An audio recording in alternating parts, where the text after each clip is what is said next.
नमस्कार। Bihar NEET PG round 3 का जो एडमिशन डेट है, चॉइस फिलिंग डेट है, जिसका आप लोग वेट कर रहे थे, तो फाइनली यहाँ पे चॉइस फिलिंग का जो डेट है आ चुका है और एडमिशन डेट भी यहाँ पे आ चुका है राउंड 3 का।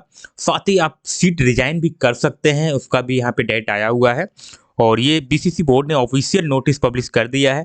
क्या है इस नोटिस में, डिटेल में समझते हैं, एक-एक डाउट्स आपका क्लियर होगा।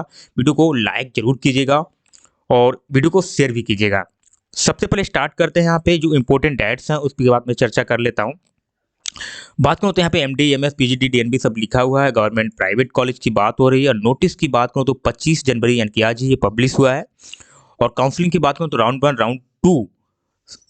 राउंड 2 यहाँ रिजनेक्शन की बात होगी और राउंड 3 की काउंसलिंग से संबंधित बात होगी। तो जो इंपॉर्टेंट डेट्स हैं उन पे एक बार नज़र डाल लेते हैं, उसके बाद डिटेल में बात करते हैं। तो राउंड 1 राउंड 2 में जिनको भी सीट मिला है, ठीक है, अगर वो सीट रिजाइन करना चाहते हैं तो सीट रिजाइन कर सकते हैं, लेकिन आपका जो सिक्योरिटी डिपॉजिट है वो आपका फॉरफिट हो जाएगा। ये आपने ध्यान में रखना है। 27 जनवरी से लेके 28 जनवरी तक आप सीट को रिजाइन कर सकते हैं और इसके साथ सीट तो आप रिजाइन कर सकते हैं, लेकिन आपका जो सिक्योरिटी डिपॉजिट अमाउंट है वो फॉरफिट हो जाएगा। ठीक है, अदर डिटेल भी मैं आपको बताऊंगा।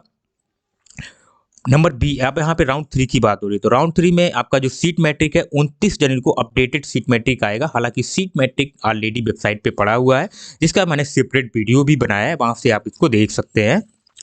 उसके बाद जो मेरिट लिस्ट है, जिसे रैंक कार्ड आता है, तो वो आपको 29 जनवरी को आपको देखने को मिल जाएगा। आपका रैंक कार्ड 29 जनवरी को आ जाएगा। अब यहाँ पे बात कर लेते हैं कि आपका जो रजिस्ट्रेशन कम चॉइस फिलिंग यहाँ पे लिखा हुआ है, तो आपको ध्यान में रखना है, यहाँ पे सिर्फ चॉइस फिलिंग की बात हो रही है। ठीक है, यानी कि रजिस्ट्रेशन कम चॉइस फिलिंग सीट अलॉटमेंट 30 जनवरी को आपका जो है चॉइस फिलिंग स्टार्ट होगा। ठीक है, तो चॉइस फिलिंग से पहले एक छोटा सा रजिस्ट्रेशन करना पड़ता है, वो रजिस्ट्रेशन होगा। यहाँ पे कोई फ्रेश रजिस्ट्रेशन नहीं होगा। ठीक है, ये आपने ध्यान रखना है, जो रजिस्ट्रेशन कर चुके हैं वही पार्टिसिपेट यहाँ पे कर पाएंगे, अदरवाइज कोई रजिस्ट्रेशन नहीं कर पाएगा।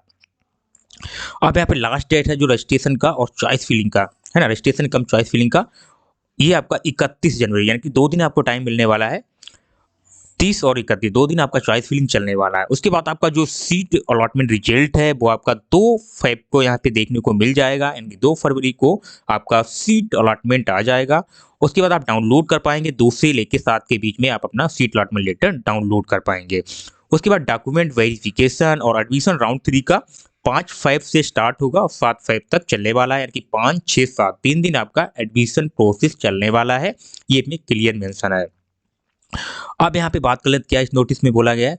तो सबसे पहले यहाँ पे ये बोला गया है कि जो बसे अभ्यर्थी जो राउंड 1 राउंड 2 काउंसलिंग द्वारा रिटेन अपग्रेडेड फ्रेश सीट आवंटन हुआ है और वो राउंड 3 काउंसलिंग के लिए अपग्रेडेशन विकल्प नो दिए हैं। सिंपल सा है कि आपको सीट मिल गया है, चाहे वो रिटेन सीट हो, चाहे अपग्रेडेड सीट हो, चाहे फ्रेश सीट हो। ठीक है, 3 में से कोई भी आपके पास सीट है और आपने क्या किया है कि नो किया है। जब आप सीट अलॉटमेंट डाउनलोड करते हैं तो वहाँ पे ऑप्शन आता है, तो आपने वहाँ पे नो किया होगा और नो करने के बाद आपने डॉक्यूमेंट वेरिफिकेशन करा लिया है और आपने एडमिशन ले लिया है। ठीक है, अथवा राउंड 3 काउंसलिंग के लिए आवंटित संस्थान में जाकर डॉक्यूमेंट वेरिफिकेशन कराकर नामांकन ले चुके हैं, यानी कि आपने या तो वेरिफिकेशन करा लिया है या आपने एडमिशन ले लिया है और या आपने इसके अलावा अपग्रेडेशन भी कर रखा है कि अपग्रेडेशन में आपने यस रखा है। ठीक है, और डॉक्यूमेंट वेरिफिकेशन करा चुके हैं और वेरिफिकेशन भी करा लिया है। अगर आप सीट छोड़ना चाहते हैं इस कंडीशन में, ठीक है, तो आपको 27 से 28 यानी कि 2 दिन आपको टाइम मिल रहा है और 2 पीएम तक टाइमिंग आपको याद रखना है, 2 पीएम तक। ठीक है, 2 दिन क्या करेंगे, आपको राउंड 1 राउंड 2 द्वारा जो भी सीट आपको मिला है, आप उसी संस्थान में जाकर, जो कॉलेज आपको मिला है उस कॉलेज में जाकर आपका सिक्योरिटी डिपॉजिट जो है वो फॉरफिट हो जाएगा, आप रिजाइन कर सकते हैं। ठीक है, कोई इशू नहीं है, रिजाइन आप कर सकते हैं, लेकिन आपका सिक्योरिटी डिपॉजिट जो है फॉरफिट हो जाएगा, ये आपने ध्यान में रखना है। सिंपल सा है, चाहे आपने अपग्रेड किया हो या आपको एडमिशन लिया है, आप सीट यहाँ पे छोड़ सकते हैं, ये इनका कहने का मतलब है। ठीक है, इस पॉइंट का, चाहे आपने एडमिशन किया हो चाहे आप, तो फिर से मैं एक बार और बता देता हूँ आपको, चाहे आपने अपग्रेडेशन में डाल रखा हो या आपने एडमिशन ले लिया है, आप सीट छोड़ सकते हैं, लेकिन आपका सिक्योरिटी अमाउंट फॉरफिट हो जाएगा, ये पॉइंट नंबर 1 में बोला गया है। ठीक है, क्लियर हुआ। अब यहाँ पे सेकंड नंबर पे बोला गया है, आप जब रिजाइन करेंगे तो उसके उपरांत ऑनलाइन पोर्टल से एक रिजिग्नेशन स्लिप आपको मिलेगा और अपना जो मूल अभिलेख जो आपने डॉक्यूमेंट जमा किए हैं, यदि जमा किए हैं तब, ऐसा नहीं कि आपने जमा मतलब किए हैं तभी आपको ले लेंगे, ठीक है। आपको सुनिश्चित करना है कि आपको वहाँ से लेना है कि नहीं लेना है।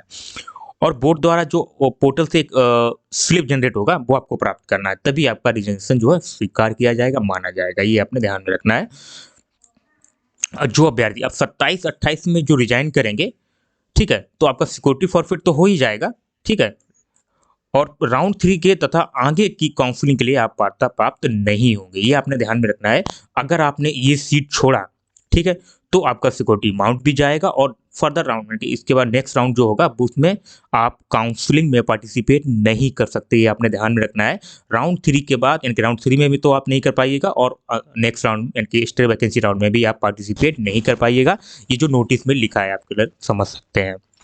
नंबर 4 यहाँ पे बात हो रही है वैसे अभ्यर्थी जिनको राउंड 1 राउंड 2 में काउंसलिंग द्वारा सीट आवंटन हुआ है, परंतु किसी कारण वो आवंटित संस्थान में जाकर डॉक्यूमेंट वेरिफिकेशन नहीं करा पाए हैं, वैसे अभ्यर्थी आगे की काउंसलिंग के लिए पात्रता प्राप्त नहीं होंगे तथा वैसे अभ्यर्थी डिपॉजिट फॉरफिट कर लिया गया है, परंतु अगर वो विज्ञापन संख्या 8 जनवरी 2025 के माध्यम से पुनः सिक्योरिटी डिपॉजिट के साथ आवेदन भरे हैं तो राउंड 3 की काउंसलिंग में पात्रता प्राप्त है। तो कहने का मतलब ये नंबर 4 की बात ये हो रही है कि जिनको राउंड 1 या राउंड 2 में सीट मिला और उन्होंने सीट जाके मतलब डॉक्यूमेंट वेरिफिकेशन आपने नहीं कराया है, तो आपने डॉक्यूमेंट वेरिफिकेशन नहीं कराया है जाके, तो आप सीट भी चला गया है और आपका सिक्योरिटी जो है फॉरफिट हो गया है और आप नेक्स्ट राउंड में पार्टिसिपेट नहीं कर पाएंगे।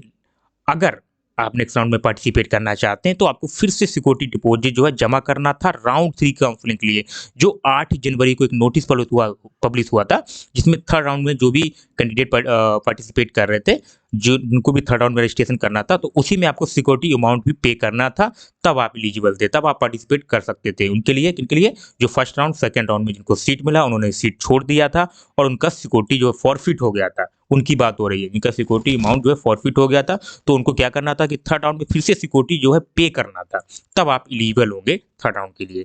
ठीक है, क्लियर है। बाकी कोई भी डाउट्स है आप कमेंट में बता सकते हैं। वीडियो अच्छा लगा हो तो लाइक जरूर आप लोग कीजिएगा, अगर लाइक करिएगा तो कंटिन्यू वीडियो आपको मिलता रहेगा। और यही अपडेट था जो कि मैंने आपको बता दिया है, और मिलते हैं नेक्स्ट वीडियो में, तब तक के लिए जय हिंद।